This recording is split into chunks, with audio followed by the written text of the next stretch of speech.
The first step of the CAIRS procedure is to create a channel in the cornea using a femtosecond laser. Here I'm putting the suction ring on the eye. Now I'm docking the laser to the suction ring. Once docking is complete, I'll fine-tune the position of the channels by adjusting the crosshairs.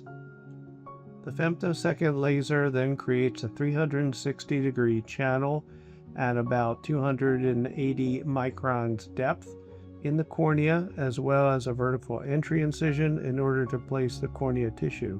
The whole process takes about 2 to 3 minutes. The eye bank supplies the tissue in a 180-degree arc. The arcs are 550 microns thick and come in widths ranging from 0.5 millimeters to 2 millimeters. I then place it on a ring mold, which allows me to trim it to any size that I want for a particular patient.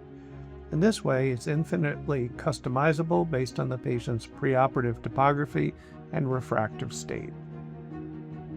The excess fluid is removed using a special sterile surgical sponge, and the ring mold with the tissue is placed on a low temperature heater in order to further dehydrate and stiffen the tissue to make it easier to insert into the cornea channel. Next, ink marks are placed on the cornea indicating the clockwise and counterclockwise extent of the segment. A Sinskey hook is then used to bluntly open the vertical incision, providing access to the cornea channel. An instrument known as a Y-shaped pusher is then introduced into the channel to bluntly open it up to allow for easy insertion of the cornea tissue.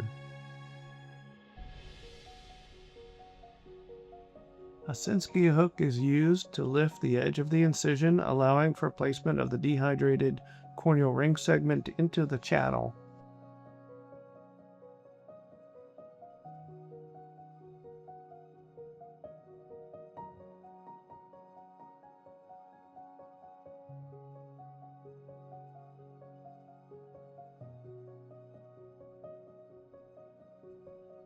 The Y-shaped pusher is then used to insert the remaining part of the corneal ring segment so that it lines up with the previously placed ink marks.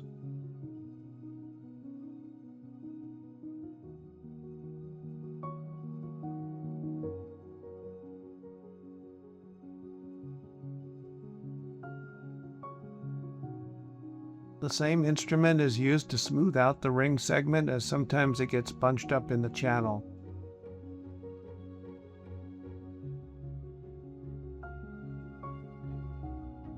In most cases, no suture is required, a bandage contact lens is placed, the lid speculum is removed, and the case is complete.